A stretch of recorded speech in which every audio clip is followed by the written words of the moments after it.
Isang world-class marine terminal ang itatayo ng International Container Terminal Services Incorporated o ICTSI sa bayan ng Bawan, Batangas. Ang Luzon International Container Terminal ay nagkakahalaga ng 47 billion pesos at itinuturing na pinakamalaking privately funded marine terminal project sa kasaysayan ng Pilipinas. Inaasahang matatapos ang proyekto sa taong 2028 at siyang magiging pangalawa sa pinakamalaking container terminal sa bansa. So, next to Manila International Container Terminal, ito na yung pangalawang pinakamalaki. No? So, napaka-importante nito, lalo na sa Calabarzon area. Kasi alam naman natin, itong Calabarzon, ito ang ating industrial capital, no, ng Pilipinas.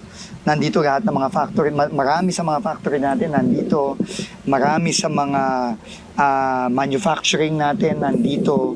Kaya critical itong port na ito, no? Sa kasalukuyan, ang lugar ay ginagamit bilang car terminal, ngunit ayon sa PPA, ito ay ganap ng i-a-adapt para sa container operations upang matugunan ang lumalaking demand sa global shipping at logistics. Kapag hindi natin in-expand yung capacity ng bansa, hindi lang na Metro Manila, at i-disperse natin sa iba pang lokasyon, talaga magkaka-congestion tayo. So ito talaga, future-proofing ito sa ating logistics chain para sigurado tayo na hindi natin may experience na mabubulunan yung ating pangangalakal sa Manila. Ang proyekto ay may malawak na lupain at offshore capacity na sapat para sa malalaking barko. Inaasahan ding magiging fully automated ang nasabing terminal. Positibo naman ang pananaw ni Transportation Secretary Vince Dizon sa proyekto.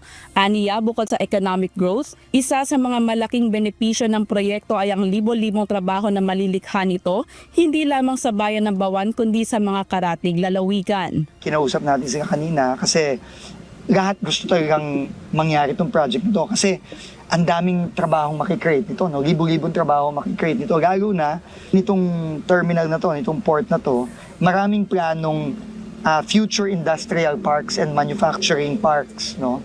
Na talagang magbibigay ng napakaraming trabaho, hindi lang sa Bawan, kundi hindi lang sa Bawan, sa buong Batangas, kundi sa buong Region 4A, no? So ang laking potential talaga. So pero mag-uumpisa 'yon dun sa port. Upang maiwasan ang pagsisikip ng trapiko sa lokal na kalsada, itinatakda rin ang pagtatayo ng direct access road mula sa terminal patungong Star Tollway sa pangunguna ng DPWH. Target na simula ng construction ngayong Setyembre at matatapos ang unang bahagi sa dulo ng 2027. Sa pagsasakatuparan ng proyekto, inaasahang mas lalakas ang kakayahan ng bansa sa pandaigdigang kalakalan. Lineth Bahe, UNTV News and Rescue. Diyos ang aming sandigan, serbisyo publiko ang aming pinahahalagahan.